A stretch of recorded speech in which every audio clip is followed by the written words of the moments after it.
Oracles are arguably the most important infrastructure in crypto, and that's because they provide external data to blockchains, allowing their smart contracts to provide valuable use cases like DeFi and GameFi. The biggest and most popular oracle is Chainlink, which is not surprising given that it has the first mover advantage. What is surprising though is how quickly PYTH Network, the so-called Chainlink killer, has been growing. So, which of these two cryptos has more potential, Link or PYTH? Today we're going to compare Chainlink and PYTH Network across multiple metrics to find the answer. Stay tuned. I'll start by saying that nothing in this video is financial advice. It's purely educational content intended to inform you about the similarities and differences of Chainlink and PYTH Network.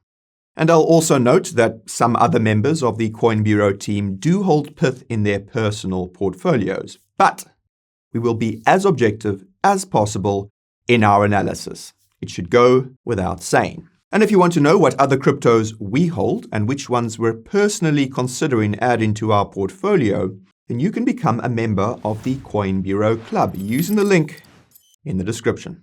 With that said, let's start with the first round, the founders and funding. Now, Chainlink was founded by crypto entrepreneur Sergey Nazarov and crypto developer Steve Ellis in 2014. Chainlink began as a company called Smart Contract Inc., which focused on smart contract development, obviously.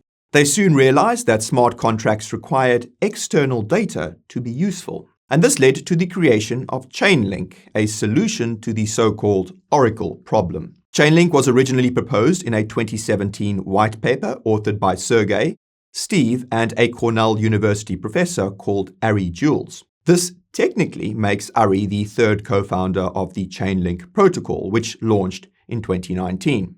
Chainlink raised $32 million in a 2017 ICO to finance the development of the protocol, which was subsequently built by Chainlink Labs, an American software company.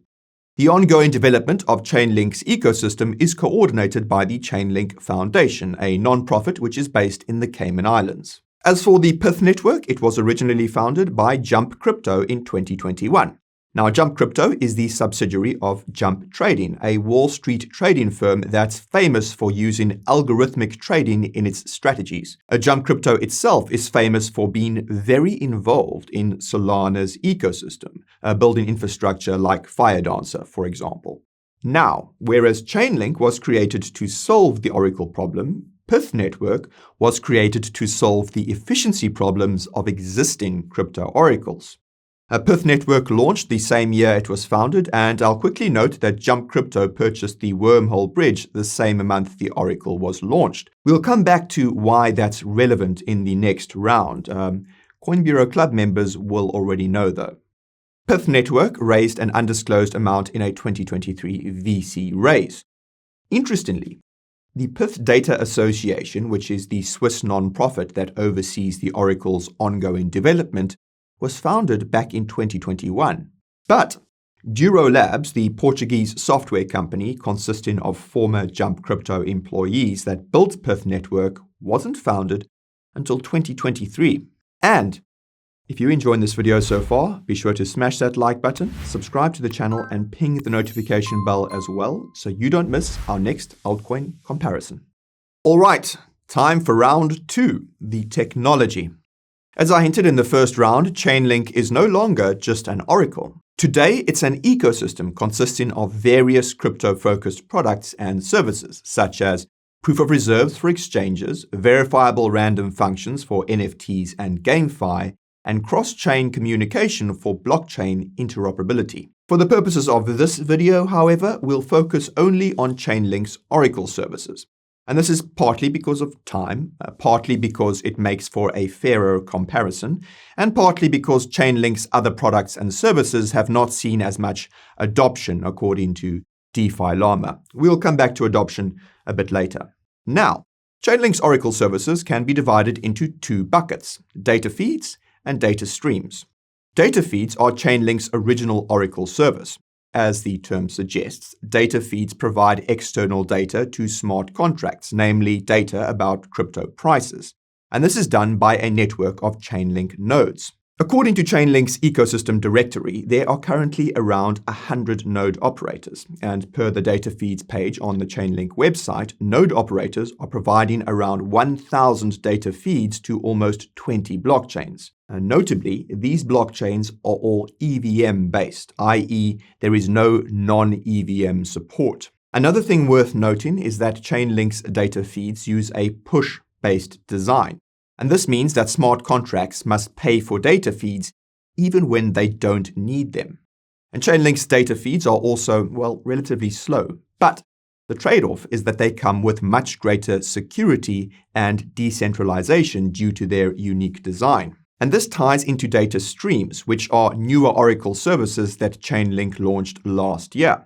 In contrast to data feeds, data streams use a pull-based design, meaning that smart contracts only pay for the data they actually need. Data streams are also much faster, allowing for sub-second delivery of external data. And this is made possible due to a small change in the architecture of Chainlink's original Oracle. As you can see, data streams use additional layers of nodes called Data Oracle Networks, or DONs. And these basically make it possible to deliver external data much faster. Note that DONs are used to power Chainlink's other products and services, namely its cross-chain protocol.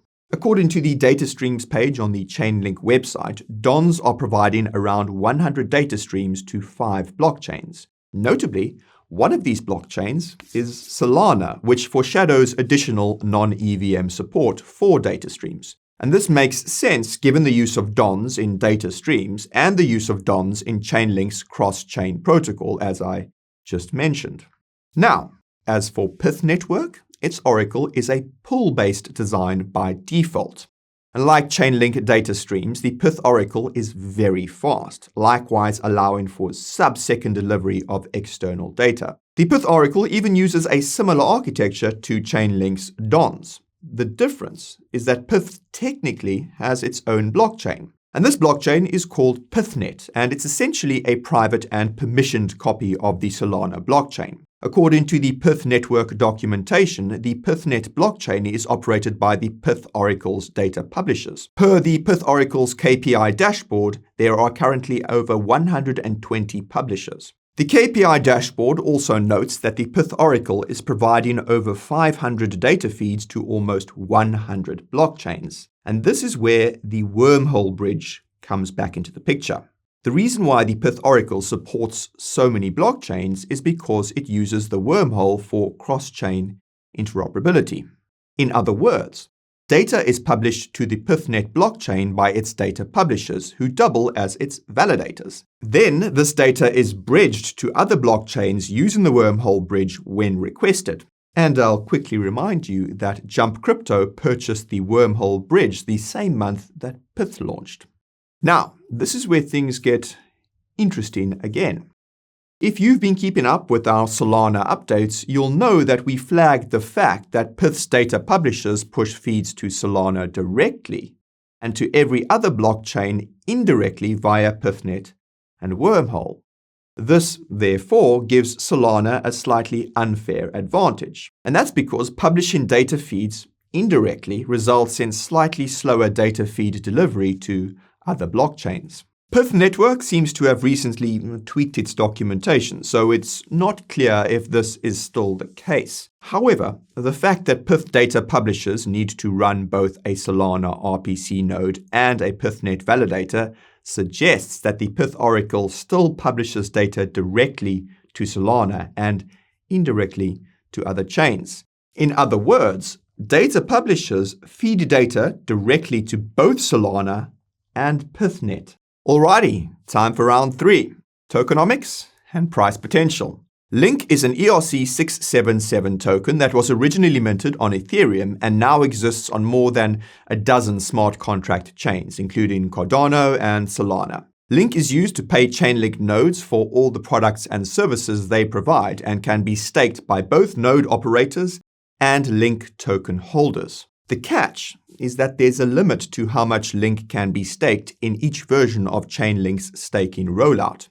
A maximum of around 41 million LINK can be staked in the current 0.2 version. lo and behold, the staking cap has been maxed out. Those who were lucky enough to join are earning just over 4.3% per year in LINK.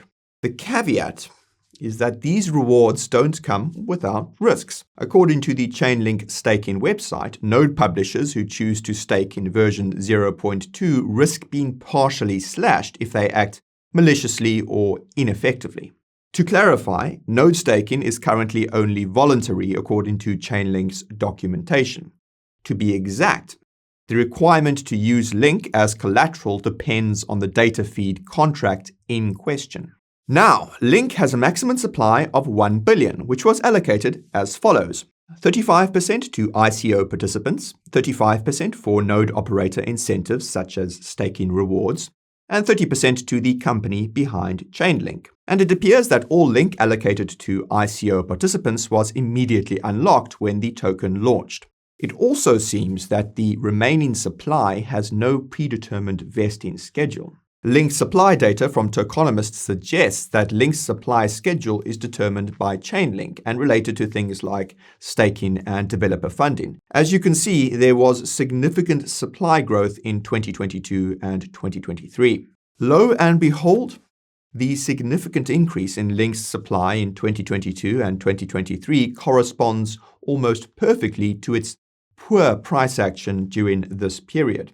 To be fair, the entire crypto market was also getting wrecked at the same time. And this means it's impossible to say for sure that the supply increase was the cause of LINK's bad price action. Even so, LINK's long-term price action doesn't look as promising as you'd think, given that Chainlink is the most integrated oracle in crypto. From our perspective, this has to do with the simple fact that LINK isn't legal tender. And that means that LINK bought to pay node operators is then sold by node operators for fiat to run their operations. The result is a net neutral effect on LINK's price. Again, to be fair, this is a dynamic that arguably exists with every cryptocurrency. But what makes it slightly different in LINK's case is that Chainlink's original oracle had effectively integrated with every crypto project and protocol, and therefore had limited room to grow. And this means that the demand for LINK isn't growing as fast relative to the LINK sell-in coming from the nodes, which is what was happening when Chainlink launched and everyone was integrating with it. As Chainlink's growth has started to level off, the demand for LINK for fees has as well, but the LINK sales from nodes continue to happen. This is something we pointed out in our past reviews of Chainlink, and we do reckon a small correction is in order. Now that Chainlink has launched data streams, it can start supporting non-EVM chains. And this means there's an entirely new set of cryptos and protocols buying LINK to pay for these data streams. And this means LINK buys for fees could once again outpace LINK sales by nodes if growth does take off. With more room to grow both inside and outside of crypto, LINK faces only one hurdle. And that's its sizable market cap, almost $8 billion at the time of shooting. And as most of you will know, the larger the market cap, the more money it takes to push a crypto's price up or down. And this means it's going to take a lot of capital to push its price substantially higher. Now, to put things into perspective, if LINK was to pull a 10x, it would have a market cap almost as large as Solana's Sol, around $80 billion. And this would require tens of billions of dollars of investment, which right now seems a little bit unlikely. Then again, basic technical analysis suggests that LINK could rally as high as $100, which would practically be a 10x from here. And this makes sense when you realize that the entire crypto market would grow substantially. As a quality large cap, we reckon a 10x return is a reasonable expectation for LINK. As for PYTH Network, its PYTH is an SPL token on Solana. In contrast to LINK, PYTH is not used to pay fees to the PYTH oracle's data publishers. Per PYTH's documentation, quote, "The ongoing existence of and size of the fee will be determined by governance on a per blockchain basis. Until governance is live, the fee will be one of the smallest denomination of the blockchain's native token, e.g. one way on Ethereum." In case that didn't give it away, PYTH is used for governance and can also be staked by data publishers. Like LINK staking, PYTH staking is optional for data publishers and does come with slashing risks. PYTH token holders can also stake, or rather delegate, their tokens to data publishers to earn a yield as high as 8%. The difference is that it's still possible for anyone to stake PYTH because each data publisher has their own staking limit, which seems to vary based on various factors, including their self-stake. Like LINK staking, PYTH staking rewards come mostly from the original token allocation rather than Oracle fees. Now, PYTH has a maximum supply of 10 billion, which was allocated as follows: 22% to data publishers, 52% to ecosystem growth, 10% to protocol development, which appears to include Duro Labs, the company that spun out of Jump Crypto, 6% to community, and 10% to investors. The vesting schedule for PYTH can be seen right over here. As you can see, it's extremely aggressive with enormous cliffs happening every May until 2027. For what it's worth, the next vesting cliff for PYTH doesn't come until May next year, so there's still a lot of time for the altcoin season to rally before then. More importantly, this means that PYTH's supply won't be changing between now and May 2025, at least on paper. In practice, more of PYTH's supply will come steadily online as early investors from earlier vests periodically sell their tokens, and PYTH data publishers periodically sell their staking rewards. Whereas LINK's demand equation cancels out, PYTH doesn't have a demand equation because it's not used to pay for fees. The thing is that this is something that could easily change given that PYTH technically has its own blockchain. PYTH could be used to secure PythNet in the not-too-distant future. At the same time, the PYTH Oracle is new, and this means that it has lots of room to grow as far as crypto integrations go. The fact that PYTH is natively cross-chain also means that no blockchain is off-limits, and it definitely helps that its cross-chain integrations have effectively been outsourced to Wormhole. The cherry on top there is that PYTH has a market cap in the low single-digit billions, and as we've learned, the larger the market cap, the harder it is to push a crypto's price up or down. PYTH is on the smaller side of the large caps, and it also helps that we have a benchmark of how high PYTH could grow. Of course, that benchmark is LINK. In the last crypto bull market, LINK hit a market cap of $20 billion. If we assume that PYTH is following LINK one cycle behind, which is certainly possible given the growth of the PYTH Oracle, this means PYTH could pull a 14x. And this could actually be a conservative estimate if the PYTH Oracle becomes the standard in crypto. Logically, this is unlikely to happen for the simple reason that the PYTH Oracle appears to continue giving preferential treatment to Solana. Case in point, Stork is another crypto oracle that's emerged recently, and it's partnered with Sui to create a de facto PYTH killer, appropriate given that Sui is a Solana killer. You can learn more about the differences and similarities between Solana and Sui using the link in the description. I digress. Okay, time for round 4, adoption. In case it wasn't clear enough, Chainlink is the most integrated oracle in crypto. The Chainlink ecosystem website shows that Chainlink has over 2,200 integrations and counting. The catch is that not all of these integrations are related to oracles. You'll recall that there are only around 1,000 data feeds and 100 data streams.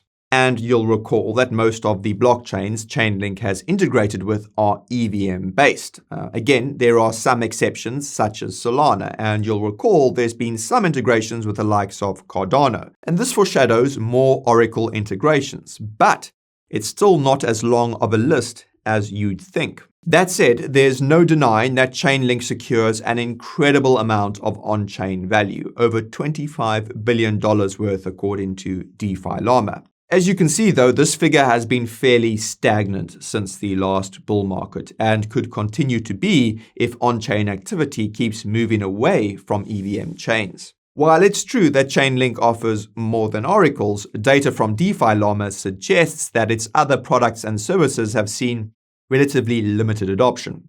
Take Chainlink's verifiable random function, for example. DeFi Llama shows that there's been no demand for VRF version 1 or version 2 over the last year.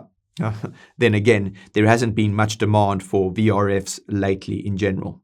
Now, although it is true that Chainlink has also secured partnerships with lots of institutions, it appears that most of these have not really translated into demand for the Link token beyond just pure speculation. Take Chainlink's partnership with Swift, for example. This partnership involved leveraging CCIP, but Chainlink's documentation about CCIP billing notes Link doesn't need to be used for fees. Not to burst anyone's bubble, but I don't think that Swift is buying Link in bulk to pay for CCIP fees. As for PYTH Network, you'll recall that its Oracle offers over 500 price feeds on almost 100 blockchains. Even though the PYTH Oracle secures less than $10 billion of on-chain value, this figure has been growing at an exponential rate. Some of you might have seen the recent reporting that the PYTH Oracle's total value secured grew by a staggering 47 times between the start of the year and September this year. When you notice that the total value secured by the PYTH Oracle at the start of the year was $100 million, you realize that this means this 47 times figure is on track to hit 100 times by the end of the year. And this is the kind of growth in adoption Chainlink saw in its early days, and it's why so many people are bullish on PYTH. The difference is that the PYTH Oracle is truly cross-chain, and this means that it has room to grow on next-generation blockchains like Sui and Aptos, where more and more on-chain activity is moving to. PYTH Network's uncomfortably close relationship to Solana also means that its Oracle will benefit from the fact that Solana is taking lots of market share from Ethereum and EVM chains in general. You can see how Solana stacks up to Ethereum using the link in the description. Moving on. Okay, time for round 5, the challenges. The main challenge that Chainlink faces is competition from other oracles such as PYTH Network. If you need evidence of that, well, look no further than the fact that Chainlink launched its data streams shortly after PYTH Network started gaining traction late last year. Remember that Chainlink's data streams are almost identical to PYTH's native oracle. The difference is that Chainlink's interoperability relies on its own in-house cross-chain protocol. In our view, this is Chainlink's Achilles heel, because it means that the developer team needs to allocate lots of resources to building out Chainlink's cross-chain functionality to get its oracle on more chains. Developer resources have also been allocated to Chainlink's other products and services. However, this depends on your perspective of Chainlink.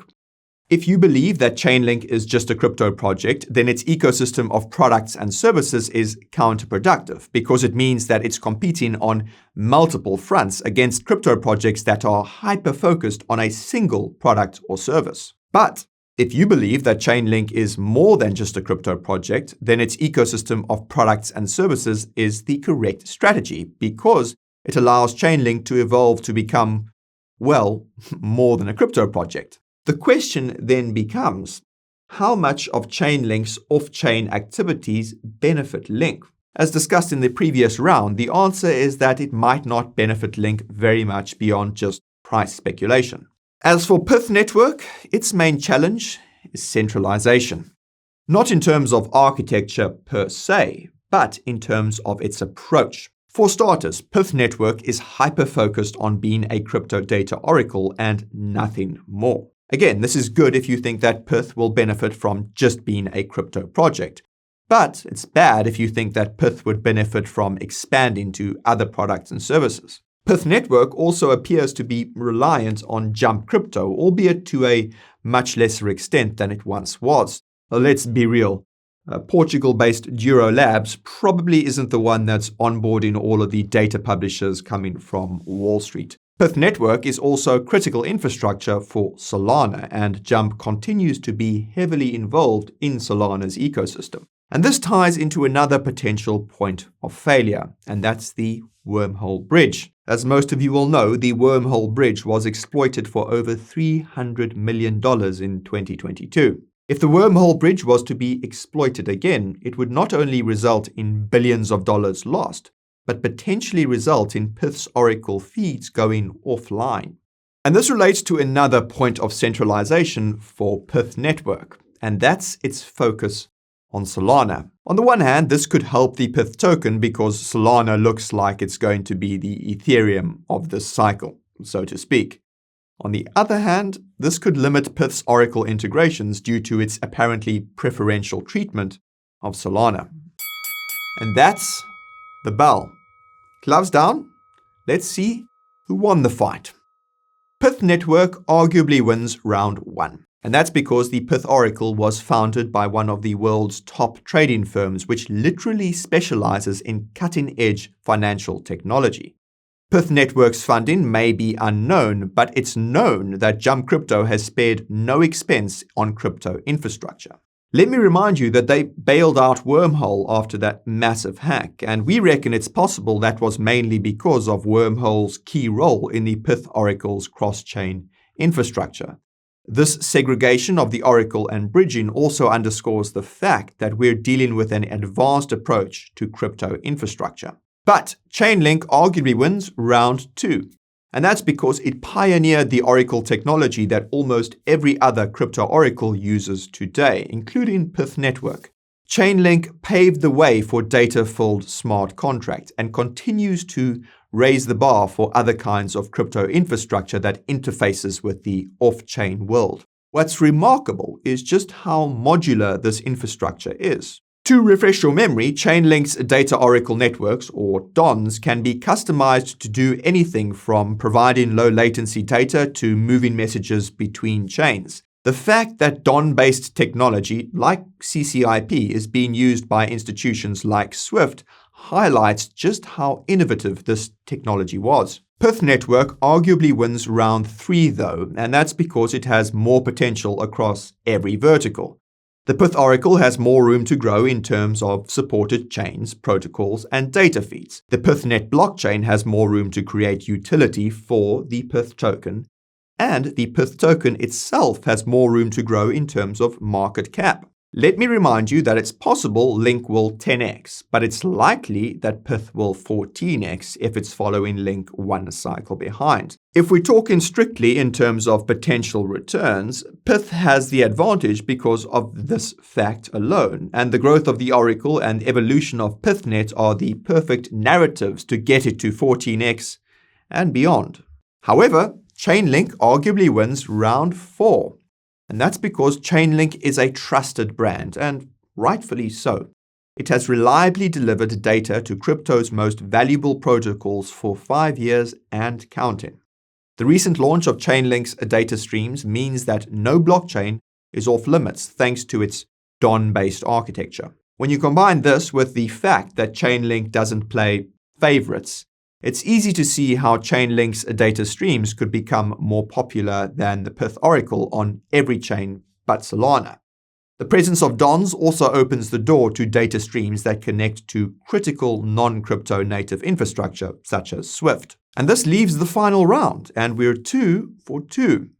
The crypto Oracle that wins this round ultimately depends on your perspective. Which is the bigger challenge? A lack of innovation and focus on the Oracle front, or cutting-edge Oracle innovation that's only made possible by multiple levels of centralization. If you believe the former is the bigger challenge, then PYTH wins the final round. If you believe the latter is the bigger challenge, then Chainlink wins the final round. We honestly don't know which of these is the bigger challenge, but some members of the Coin Bureau team fall into the former camp. This is because the fastest crypto projects win, not just in terms of functionality, but also development. The more centralized a crypto project is, the faster it can build and evolve. PYTH Network might have decentralized governance, but it's otherwise centralized enough to move faster than Chainlink, which is centrally managed but decentralized due to its sheer size. But again, this fundamentally depends on your perspective. Chainlink's Oracle may not be evolving as fast as it once was, but its ecosystem of products and services have as a whole. Make no mistake, this ecosystem is a force to be reckoned with, and it could create new use cases for Link that have yet to be realized. With all that said, Pyth and Link will probably pump by similar percentages by the end of the crypto bull market, and both crypto projects will achieve historic milestones in the coming months. Not financial advice, but you'll probably do well regardless of which one you pick. So chill out with the infighting in the comments down below. And that's all for today's video. If you found it informative, be sure to smash that like button to let us know. And subscribe to the channel and ping the notification bell as well to make sure you don't miss the next one. And if you want to inform others about Pyth and Chainlink, then share this video with them. As always, thank you very much for watching, and I'll see you the next time. Until then, cheers, crypto friends.